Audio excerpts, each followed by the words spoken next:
और ठान लिया है कि मैं तेरे धार्मिक नियमों के अनुसार चलूँगा। ए यहोवा, बहुत समय तक मैंने दुख झेले हैं। कृपया मुझे अपना आदेश दे और तू मुझे फिर से जीवित रहने दे।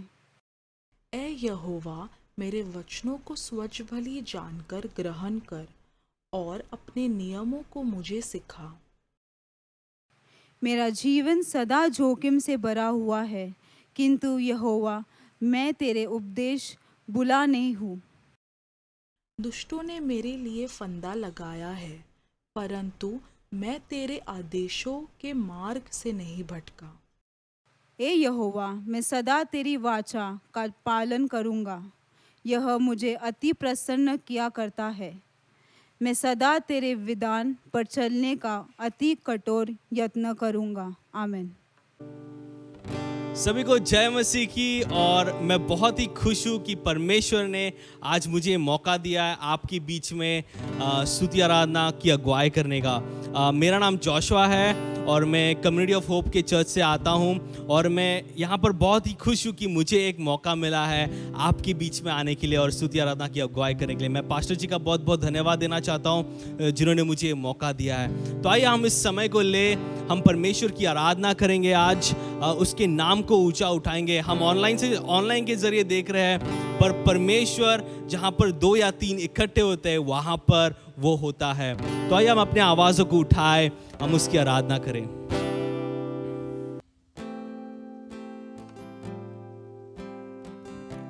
आइए हम उसकी आराधना करें।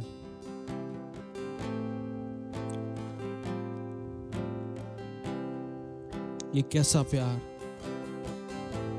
ये कैसा प्यार है तेरा कि ऐसा तूने है किया। तेरा प्राण दे दिया ताकि मैं भी जीऊं सदा।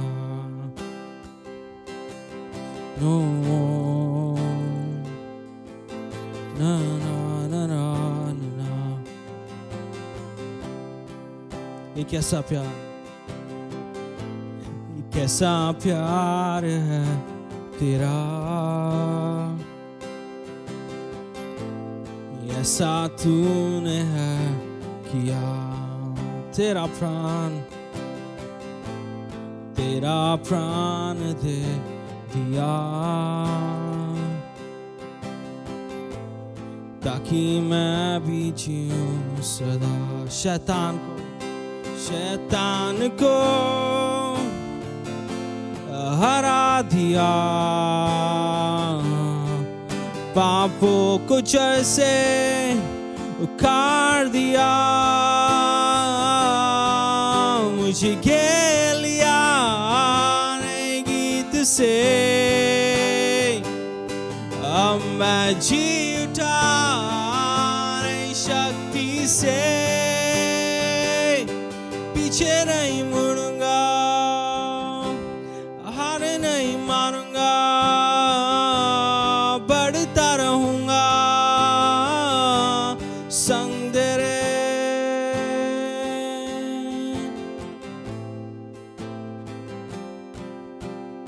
हम तेरे संग चलेंगे खुदा।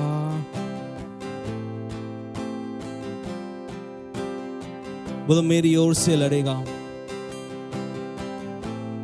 मेरी ओर से लड़ेगा, कभी हाथ ना छोड़ेगा। Come on। डर हटा कर बल दिया, जीत तूने मुझे दिया। मेरी ओर से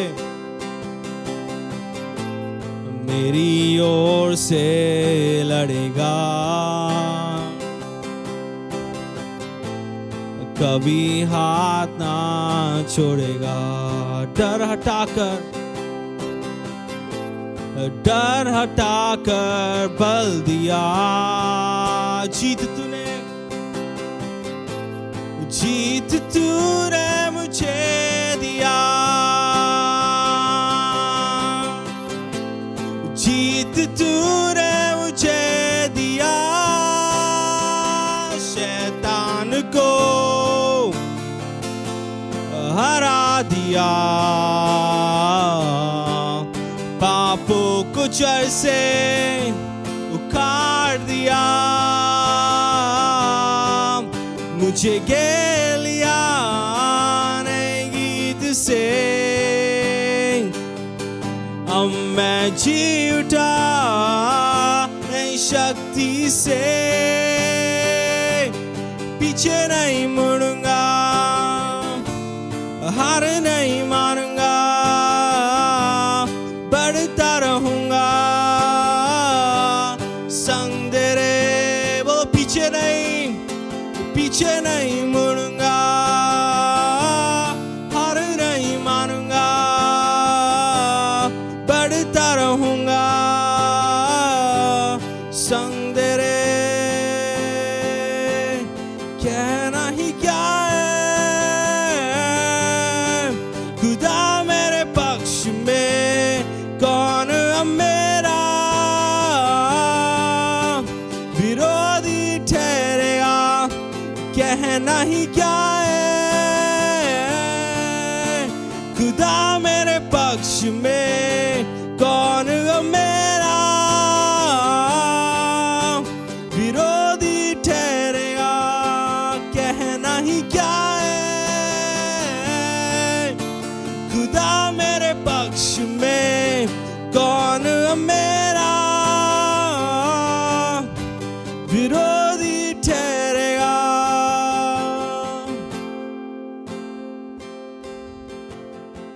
अगर खुदा हमारे साथ है, अगर खुदा हमारे साथ है तो हमारे खिलाफ कौन जा सकता है। हो हम कभी नहीं मुड़ेंगे पिता परमेश्वर, कभी नहीं मुड़ेंगे।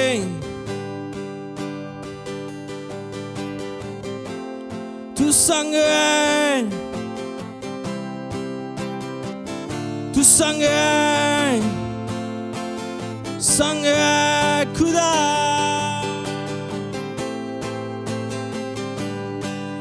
हो बोलो पीछे नहीं मुड़ूंगा, हार नहीं मानूंगा, बढ़ता रहूंगा संग तेरे।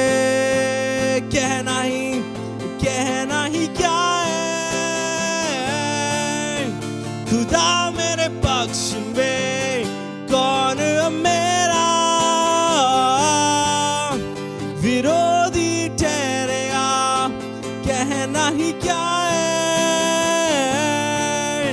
खुदा मेरे पक्ष में, कौन अब मेरा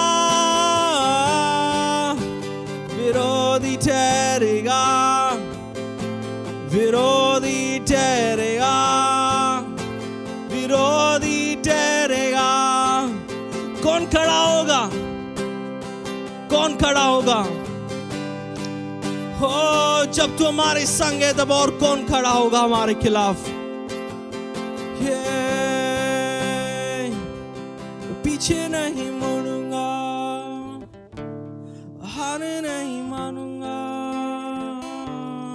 बढ़ता रहूंगा संग तेरे। पीछे नहीं मुड़ूंगा, हार नहीं मानूंगा, बढ़ता रहूंगा उस संग तेरे, संग तेरे। प्रभु हम चलेंगे आपके साथ, हम बढ़ेंगे आपके साथ, हम शैतान का सामना करेंगे क्योंकि आप हमारे साथ हैं।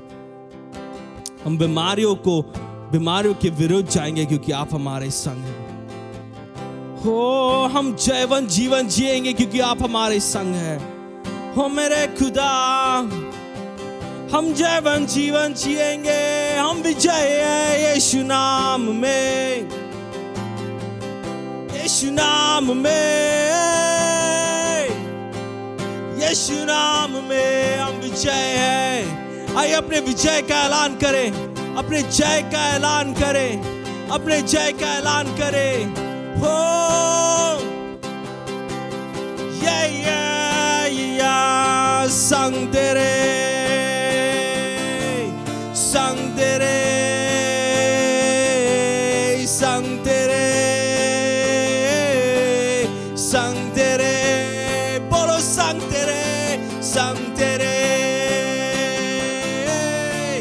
संग तेरे संग तेरे, ना ना ना ना ना ना ना ना ना, हो ना ना ना ना।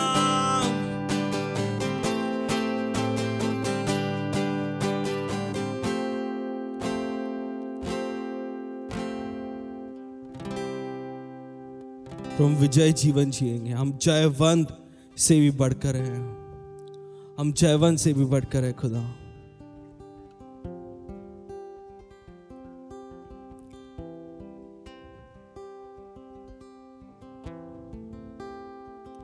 धन्यवाद देते पिता परमेश्वर, धन्यवाद देते कि आप हमारा साथ कभी ना छोड़ते हो।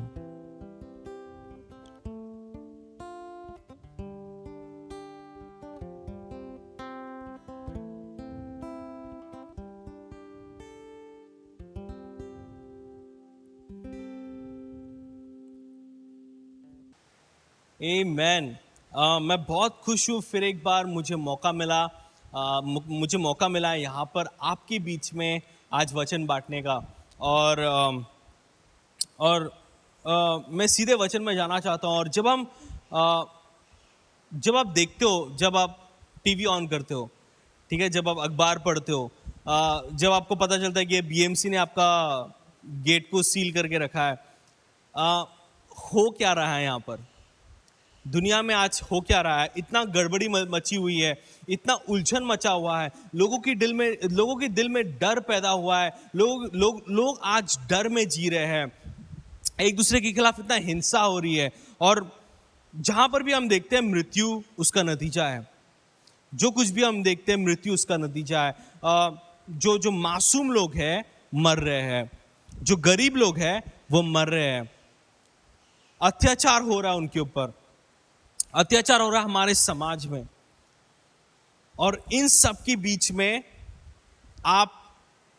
क्या हम उस डर में, क्या हम उस हिंसा में, क्या हम उन सारी चीजों में, क्या हम मसीह होने के नाते क्या हम भागी हो रहे हैं? क्या हम उसमें भाग ले रहे हैं? क्या हम डर के अपने घरों में बैठे हैं? लॉकडाउन का नियम का उल्लंघन मत करिए, घर पर बैठे रहिए। अगर सरकार बोलती है घर पर बैठना है, घर पर बैठे रहो, ठीक है। पर क्या हमारे दिल में डर है? क्या हम डर में जी रहे हैं? क्या हम उस उलझन में जी रहे हैं, उस गड़बड़ी में? मतलब जो कुछ भी हो रहा है, हाँ हम भी उसमें साथ बनते हैं, हम भी उसमें साथ बनते हैं, हम भी भागी होते हैं। पर कलीसिया को परमेश्वर ने डर में रहने के लिए नहीं कहा। कलीसिया को परमेश्वर ने कहा सरकार तुम्हारे कंधों पर होगी। कलीसिया को परमेश्वर ने कहा तुम इस जगत के नमक हो। कलीसिया को परमेश्वर ने कहा तुम इस जगत के ज्योति हो। और जब परमेश्वर ये सारी चीजें कहता है, परमेश्वर नहीं कहता डर में जियो, परमेश्वर कहता है डर का सामना करो, डर के खिलाफ जाओ, डर पर जय पाओ। ये परमेश्वर कहता है हमसे। तो आज का जो मेरा वचन है, आज का जो मेरा शीर्षक है वो ये है, आपका आत्मिक तापमान क्या है? कोरोना होने से बुखार 104 चढ़ जाता है, कोरोना होने से सांस लेने को मुश्किल हो जाता है। पर आज मेरा सवाल आपसे ये है, आपका आत्मिक तापमान क्या है? बाइबल में तीन प्रकार के लोग कहते हैं। एक जो ठंडे हैं, दूसरा जो गुनगुने हैं, ना ही गर्म ना ही ठंडे, और तीसरा जो गर्म है। आपका तापमान क्या है आज? और मैं सीधे वचन में जाऊंगा। मैं सीधे उन तीन बातों पर ध्यान देना चाहता हूं। पहला, ठंडे लोग क्या होते हैं? ठंडे लोग वो होते हैं जो परमेश्वर के प्रेम को जानते हुए भी परमेश्वर के प्रेम को जानते हुए भी वो पिछड़ गए हैं। परमेश्वर के प्रेम को, परमेश्वर का अनुग्रह, परमेश्वर का उद्धार, वो सारी चीजों का अनुभव करने के बावजूद भी वे पिछड़ गए। वे उस पहले प्रेम को खो बैठे हैं। वे वापस दुनिया के सारी चीजों में, देखिए दुनिया का चीज बहुत आकर्षित है, दुनिया बहुत आकर्षित है। शैतान अपना कार्य पूरी तरीके से कर रहा है और वो दुनिया जो है हमें बहुत आकर्षित लगती है, खास करके मसीह लोग को। देखिए जो आत्मा में मरे पड़े हैं वे मरे पड़े हैं, पर हम आत्मा में जीवित है। और जब हम आत्मा में जीवित है, हमें और भी तैयार नहीं कहूंगा, हमें और भी सतर्क रहना है कि हम किस प्रकार की जीवन जीते हैं। जो लोग ठंडे हो गए हैं वे उस पहले प्रेम, वो मसीह के प्रेम को खो बैठे। देखिए वो जानते हैं, वो जरूर जानते हैं कि यीशु मसीह ने उस क्रूस पर क्या किया। वो जरूर जानते हैं वो उस सुसमाचार को जो उनकी दिलों में बांटा गया, लेकिन वो उस प्रेम से पिछड़ गए हैं। वो उस प्रेम को छोड़ दूसरे की ओर, दूसरे प्रेम की ओर, दूसरी चीजों की ओर आकर्षित हो गए। अपना जीवन यीशु में बिताने के बदले वो किसी और चीजों में बिता रहे हैं। पर मैं इन पर ज्यादा गौर नहीं देना चाहता हूं, क्योंकि ये जानते हुए भी परमेश्वर को छोड़े। और मैं एक वचन पढ़ना चाहता हूं, लेकिन ये इब्रानियों का 10 उसका 26वां वचन है, क्योंकि यहां पर कहता है क्योंकि सच्चाई की पहचान प्राप्त करने के बाद, फिर से कहूंगा, सच्चाई की पहचान प्राप्त करने के बाद यदि हम जानबूझकर पाप करते हैं तो पापों के लिए फिर कोई बलिदान बाकी नहीं। यीशु को हम अगर बार बार उस सूली पर चढ़ाते रहते हैं, हम पाप करते रहते हैं, पश्चाताप करते हैं, फिर वापस पाप करते हैं, पश्चाताप करते हैं, फिर वापस पाप करते हैं, उसका वो बलिदान व्यर्थ है। वो बलिदान व्यर्थ है। हमें जब परमेश्वर बुलाता है हमें उसके पास रहना है। अगर दुनिया की चीजें अगर हमें आकर्षित करती है, हमें हो नहीं लेना है, हमें उसके काबू में नहीं आना है।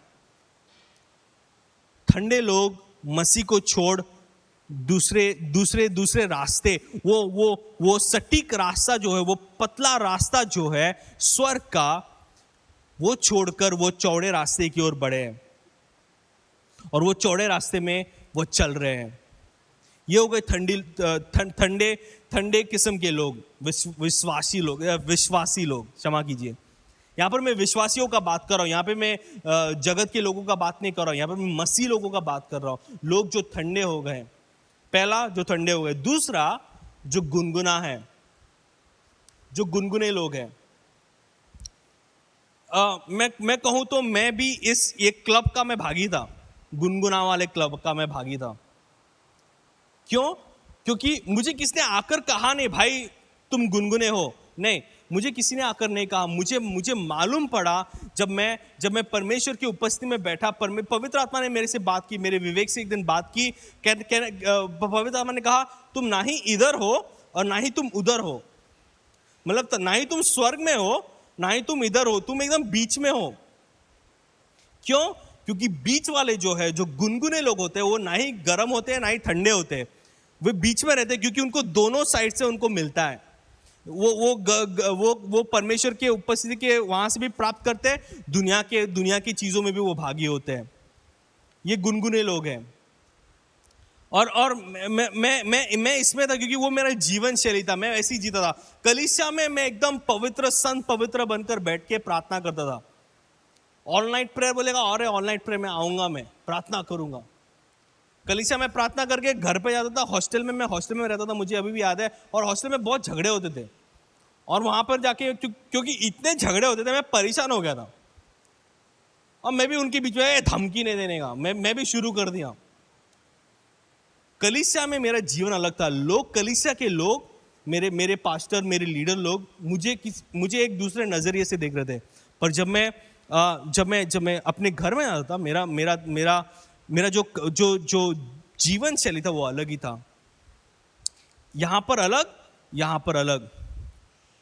देखिए, परमेश्वर कहता है आप दो नाव में आप पैर नहीं रख सकते हो, आप दो राज्य का सेवा नहीं कर सकते हो। जो गुनगुने होते हैं वे दोनों राज्य का सेवा करने को सोचते हैं। क्यों? क्योंकि आरामदायक है। कोई कोई गुनगुने होते जो सिर्फ 3 बार अपना चेहरा दिखाते कलीसिया में, एक गुड फ्राइडे को, एक ईस्टर को और एक क्रिसमस को। बस 3 बार आप उनके चेहरे देखते हो, साल भर आप नहीं देखते उनको। क्षमा कीजिए अगर आप उनमें से एक हैं, लेकिन हमें गुनगुने नहीं होने हैं। परमेश्वर ने हमें गुनगुना मसीह होने नहीं बुलाया। परमेश्वर यीशु ने हमें गुनगुना मसीह होने नहीं बुलाया। पर प्रकाशित वाक्य का 3 अध्याय उसका 15 और 16 वचन कहता है कि मैं तेरे कामों को जानता हूं कि तू ना ठंडा और ना गर्म। भला होता कि तू ठंडा या गर्म होता। सो इसलिए कि तू गुनगुना है और ना ठंडा और ना गर्म, मैं अपने मुंह से क्षमा कीजिए, मैं तुझे अपने मुंह से उगलने पर हूं। यहां पर बहुत अच्छे से लिखता है, मैं तुझे अपने मुंह से उगलने पर हूं। लेकिन जो इंग्लिश बाइबल है वहां पर बोलता है मैं तुझे मुंह से थूक दूंगा, बोलता है I will spit you out, कहता है थूक दूंगा। तो उगलना मतलब अच्छे से, ध्यान से, धीरे से। आपने देखा है ना रास्ते पर जैसे लोग थूकते, इधर ना उधर देखते ना उधर देखते, सीधा थूक के चले जाते। परमेश्वर कहता है मैं, अगर तुम गुनगुने हो, मैं तुम्हें अपने मुंह से थूकूंगा, बोलता है उगल दूंगा। ये गुनगुने वाले ऐसे होते कि परमेश्वर के राज्य के बात तो उनको चाहिए। हाँ, पास्टर हम प्रे करने को आएंगे, पास्टर हम ये करेंगे, पास्टर हम वो करेंगे। लेकिन पास्टर के सामने एक जीवन और दुनिया के सामने दूसरा जीवन। उनको मसीह की आशीष, मसीह में रहने के आशीष भी चाहिए, लेकिन दुनिया की जो आकर्षित होने वाली बातें हैं वो भी चाहिए। इंग्लिश में कहावत है best of both worlds, best of both worlds. उनको यहाँ का भी सबसे अच्छा जो चीज है वो भी चाहिए, परमेश्वर के राज्य का भी आशीष चाहिए। दोनों मिलके खिचड़ी हो जाता है, ना ही ठंडा ना ही गर्म, वो गुनगुने होते हैं, वे गुनगुने होते हैं। परमेश्वर कहता है कि मैं तुझे उगल दूंगा अपने मुंह से, क्योंकि तुम ना ही ठंडे हो ना ही गर्म। देखिए, ठंडे वालों का वे परमेश्वर से दूर चले गए, वे अपना पहला प्रेम खो बैठे हैं। वे उस पतले मार्ग में, स्वर्ग के मार्ग में नहीं चल रहे, वे जगत के मार्ग में चल रहे, जगत की बातों को कर रहे, ये कर रहे, वो कर रहे। उनको पश्चाताप करना है। लेकिन जो गुनगुने होते हैं, वो मेरा पास्टर मुझे एक दिन, मतलब हम लोग ऐसे ही बैठे थे और हमसे बात कर रहे थे, और हम लोग ऐसे लोगों के बारे में बात कर रहे थे, और पास्टर ने कहा सबसे अच्छा तरीका एक इंसान को या एक पुरुष को या स्त्री को पहचानना वो ये होता है, दोस्ती बनाओ अच्छे से, ठीक है, अच्छे से दोस्ती बनाओ, अच्छे से बातें करो, हंसी मजाक करो, सब करो, ठीक है। पर अगर तुमको उसका असली चेहरा देखना है, अगर आपको उनका असली चेहरा देखना है, उनके घर में जाके बैठ जाओ, बस कुछ मत करो, सिर्फ बैठ जाओ। सुबह 7 बजे उठ के प्रेयर करेंगे और 10 बजे झगड़ा करेंगे, छोटे छोटे बातों पर। ये मैंने अनुभव किया, क्योंकि मैं ऐसे ही जीता था। ऑल नाइट प्रेयर करके जाता था, सुबह जगह झगड़ा, बाथरूम में, मेरे को कमरा खाली करो, मेरे को नहाने गए, छोटे छोटे बातों पर। गुनगुने लोग, मैं जो कहता हूं वो, मतलब मेरे मन में यह है कि गुनगुने लोग को परमेश्वर सख्त नफरत करता है। देखिए, ठंडे लोग आत्मा में, फिर एक बार उनका जो विवेक में जो अग्नि जो परमेश्वर ने जलाया था वो बूझ रहा है। लेकिन गुनगुने लोग वो क्या करते हैं, अग्नि जलता तो है, अग्नि बूझने पर आते तो वापस चिंगारी लगा के जलाते हैं, वापस चर्च में आते, पूरा फुल टू प्रेयर करते हैं, सब करते हैं।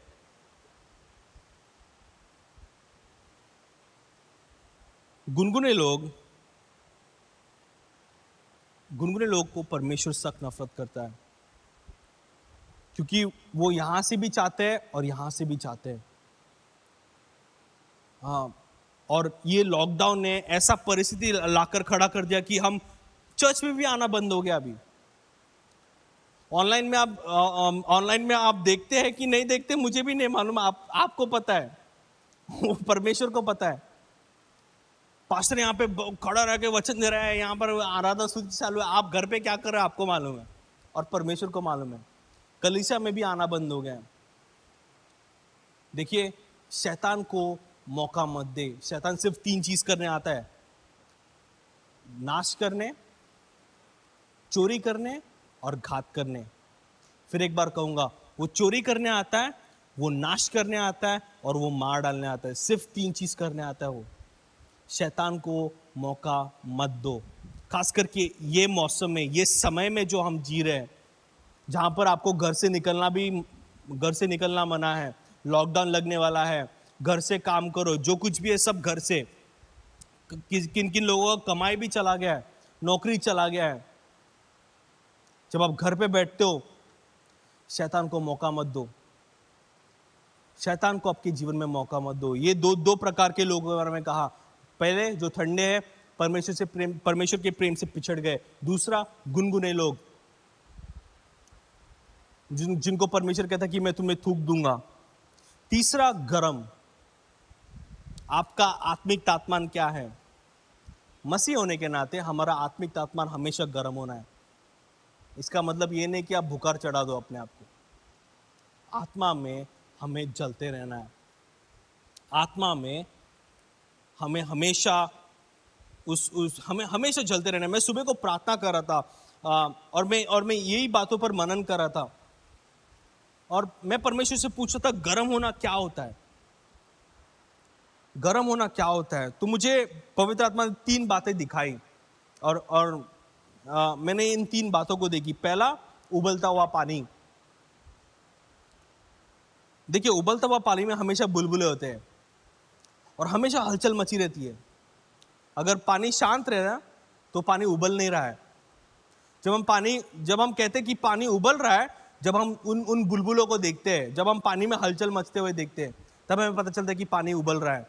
पहला, उबलता हुआ पानी। दूसरा, लावा। जो ज्वालामुखी में जो लावा निकलता है, वो सारे चीजों को जो उसके रास्ते में आती है सबको भस्म कर देती है।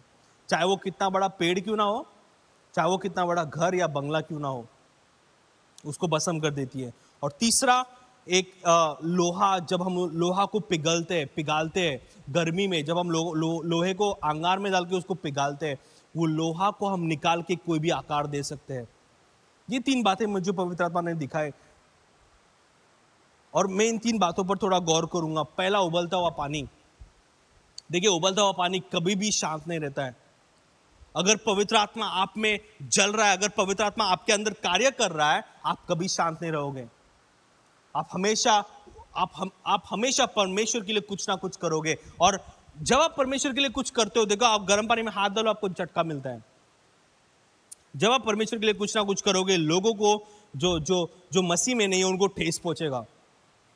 वो छूने की कोशिश करेंगे, उनको झटका लगेगा। आपको शरीर में नहीं, पर जो आप करोगे उनको गुस्सा आएगा। तब क्या होता है? तब आपके ऊपर लोग ताड़ना आने लगते हैं। ताड़ना क्यों आती है?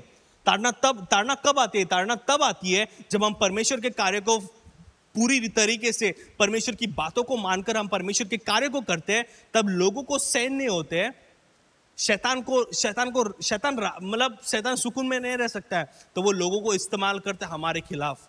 तब ताड़ना आती है। जब आप उबलते हुए पानी की तरफ परमेश्वर की आग में आप शांत नहीं रहोगे ना, तब आप पता चलेगा कि आप गर्म हो। दूसरा, लावा। जो कुछ भी उसके रास्ते में आता है वो सबको भस्म कर देता है। ये हमें ये अधिकार दर्शाता है। देखिए, लावा कुछ नहीं है, लावा पिघला हुआ पत्थर है बस, पर वो सारी चीजों को नाश कर देता है क्योंकि वो गर्म रहता है। वो गर्म रहता है, वो सारी चीजों को नाश करता है। आप शैतान के सारे कार्यों को आप नाश कर सकते हो। क्यों? क्योंकि आपको तब पता चलता है कि आपका अधिकार क्या है। आपको पता चलता है कि आप परमेश्वर में कितने सामर्थ्य हो, क्योंकि वचन आप पढ़ते हो, आप रोज वचन को पढ़ते हो, आप रोज वचन से पढ़ते हो और उस वचन को आप लागू करते हो अपने जीवन में, उस वचन को आप मनन करते हो। वो वचन क्या कहता है उस प्रकार आप जीते हो।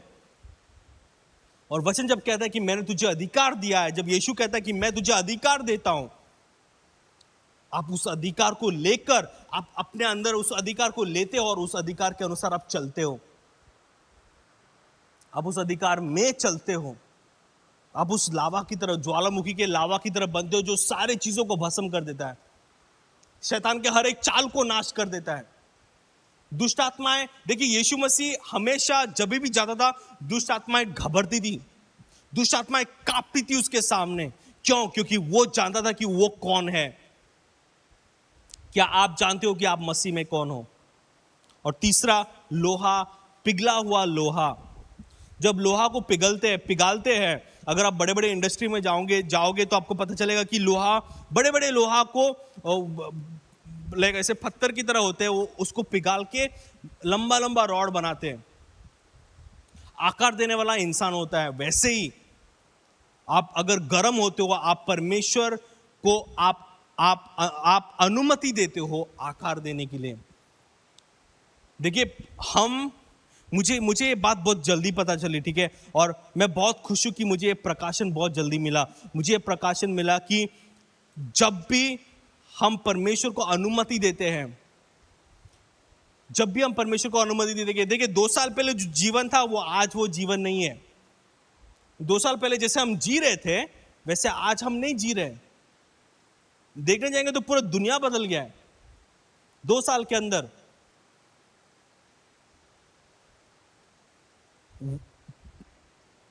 ये मौसम के अनुसार, समय के मौसम के अनुसार परमेश्वर आपको आकार देता है। समय के मौसम के अनुसार परमेश्वर को आप मौका दो कि परमेश्वर मैं तैयार हूं, मुझे आकार दे। और आकार परमेश्वर तब देगा जब आप गर्म होते हो, आकार परमेश्वर तब देगा जब आप तैयार होते हो। गर्म होना मतलब तैयार होना, गर्म होना मतलब पवित्र आत्मा की उपस्थिति से भर जाना, हाँ, लेकिन गर्म होना आपको तैयार होना है। आपको परमेश्वर से कहना है, परमेश्वर मैं तैयार हूं, मुझे आकार दे, मैं तैयार हूं, मुझे आकार दे। विश्वासी जो गर्म होते हैं वे कभी भी स्थिर नहीं होते, कभी भी स्थिर नहीं होते। उबला हुआ पानी कभी स्थिर नहीं होता है, लावा कभी एक जगह रुकता नहीं है। जो लोहा है, पिघला हुआ लोहा, वो आराम से किधर भी आप डाल सकते हो, कैसे भी आप डाल सकते हो, कभी भी एक जगह में आप रहते हो। देखिए गुनगुना वाले लोगों का वो आरामदायक जिंदगी चाहते हैं, वो दोनों किस्म का जिंदगी, परमेश्वर की आशीषें, दुनिया के आकर्षित करने वाली चीजें, दोनों चाहते हैं वे अपने जीवन में। और जब आरामदायक आपको महसूस होता है ना, ये बात भी मुझे पता चली कि जब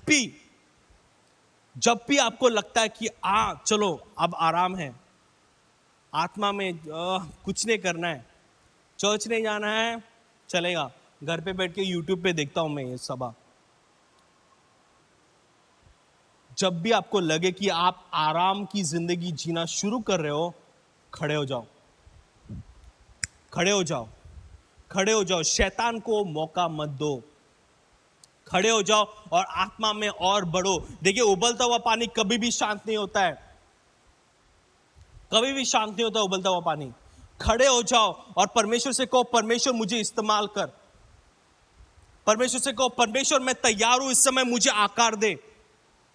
परमेश्वर मुझे इस्तेमाल कर दुनिया में जाने के लिए। हाँ परमेश्वर लॉकडाउन है, हाँ परमेश्वर ये सारी चीजें हो रही है, कोरोना वायरस आ गया है, सब कुछ हो रहा है, पर परमेश्वर तू मुझे इस्तेमाल कर इस समय में जो मैं जी रहा हूं। परमेश्वर आपका विश्वास बढ़ा सकता है। आप नौकरी खो बैठे हो, आपका भरोसा कहां पर है? अगर आप गर्म होते हो, आपको ये सारी चीजों की फिक्र नहीं होती, क्योंकि परमेश्वर लाकर देता है। और ये मैं ऐसी हवा में उड़ाकर नहीं कह रहा हूं, ये मैं दूसरों का गवाही में आपको दे रहा हूं। लोगों ने अपना नौकरी गवा दिया, तब भी उनके मेज पर सुबह, दोपहर और शाम को, रात को भोजन रहता है। घर का भाड़ा परमेश्वर देता है। देखिए परमेश्वर हमारा ख्याल रखता है, वो हमारा पिता है और परमेश्वर आपका ख्याल रखेगा। मैं ज़्यादा समय नहीं लेना चाहता हूँ और मैं यहाँ पर ही समाप्त करना चाहता हूँ। अगर आप ठंडे हो इस समय, अपना जीवन को पुनर्रीति से आप परमेश्वर के सामने आए, पुनर्रीति से आप पश्चाताप करें। अगर आप गुनगुने हो, आराम की जिंदगी जी रहे हो, खड़े हो जाओ और परमेश्वर से कहो, परमेश्वर मुझे माफ कर कि मैं 2 नाव में पैर रखा, परमेश्वर मुझे माफ कर। और यदि आप गर्म हो तो कभी मौका मत दो अपने आप को आप ठंडे होने के लिए, कभी मौका मत दीजिए आप अपने आप को ठंडा होने के लिए।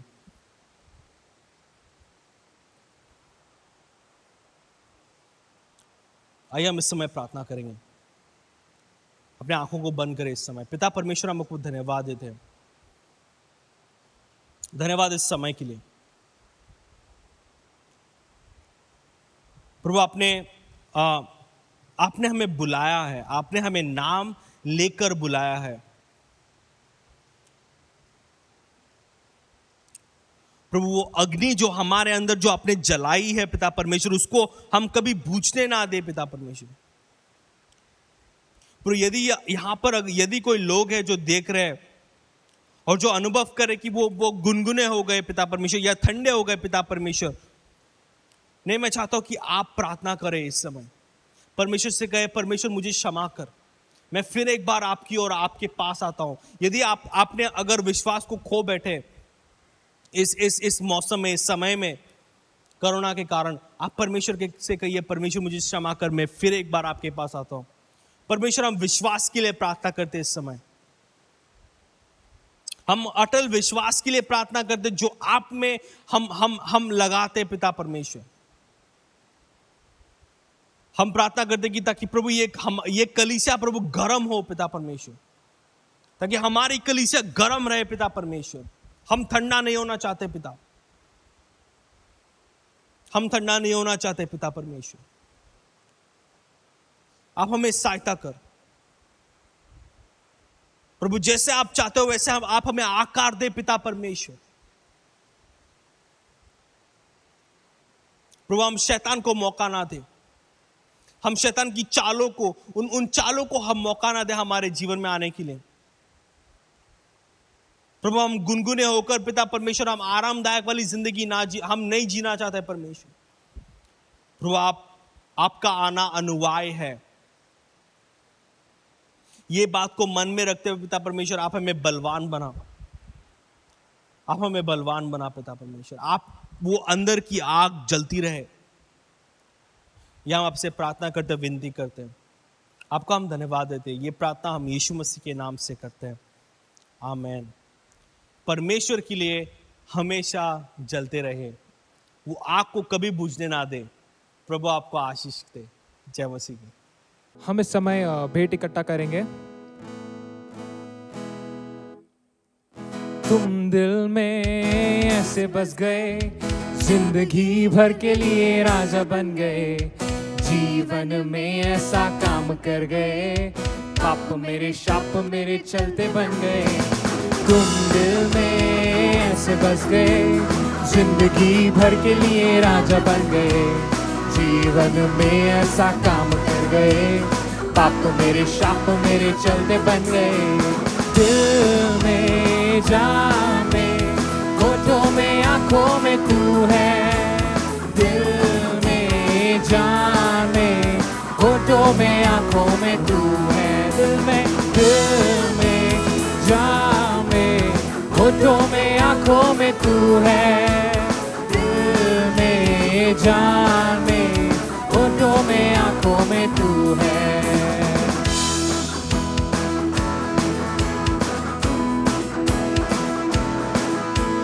डर डर के मैं जो जी रहा था, डर से मुझको यीशु ने खींच निकाला, जंजीरों में जो जकड़ा हुआ था, तोड़कर उनको आजाद है किया।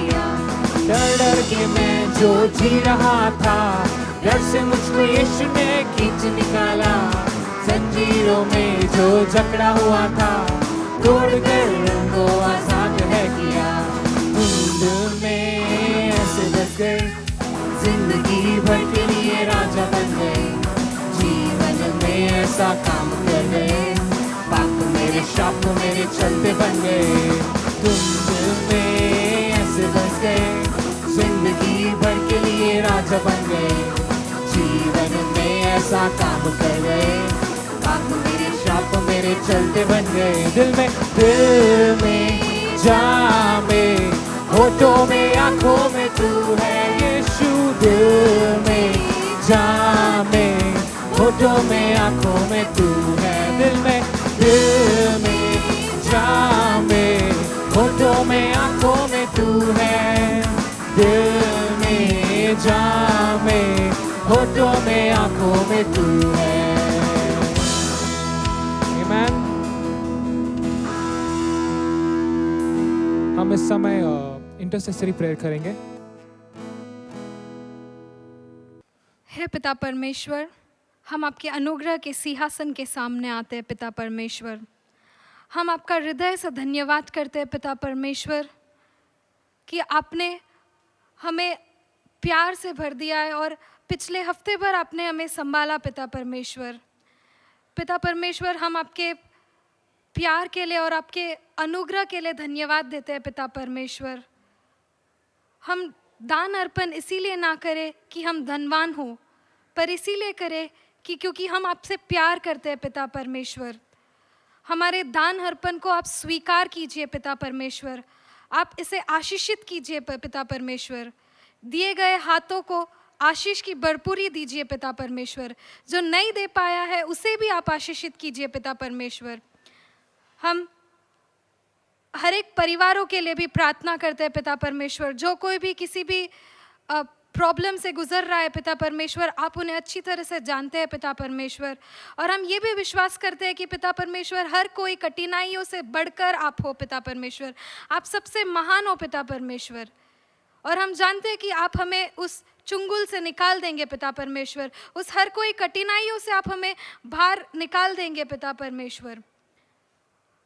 और हम आपको हमारे जीवन को समर्पित करते हैं पिता परमेश्वर। इस छोटी सी प्रार्थना हम आपके मीठे मधुर नाम से मांगते हैं, आमीन। आइए हम अपनी अंतिम प्रार्थना को करें। हे हमारे पिता, तू जो स्वर्ग में है, तेरा नाम पवित्र माना जाए, तेरी राज्य आए, तेरी इच्छा जैसे स्वर्ग में पूरी होती है, तेरी इच्छा जैसे स्वर्ग में पूरी होती है, वैसे पृथ्वी पर भी हो। वैसे पृथ्वी पर भी हो। हमारे दिन भर की रोटी हमारे दिन भर की रोटी आज हमें दे, आज हमें दे। और जिस प्रकार हमने अपने अपराधियों को क्षमा किया है, अपने अपराधियों को क्षमा किया है, वैसे ही तू भी हमारे अपराधों को क्षमा कर, हमारे अपराधों को क्षमा कर, और हमें परीक्षा में ना ला, परंतु बुराई से बचा। क्योंकि राज्य और पराक्रम और महिमा सदा तेरी ही है। आमीन।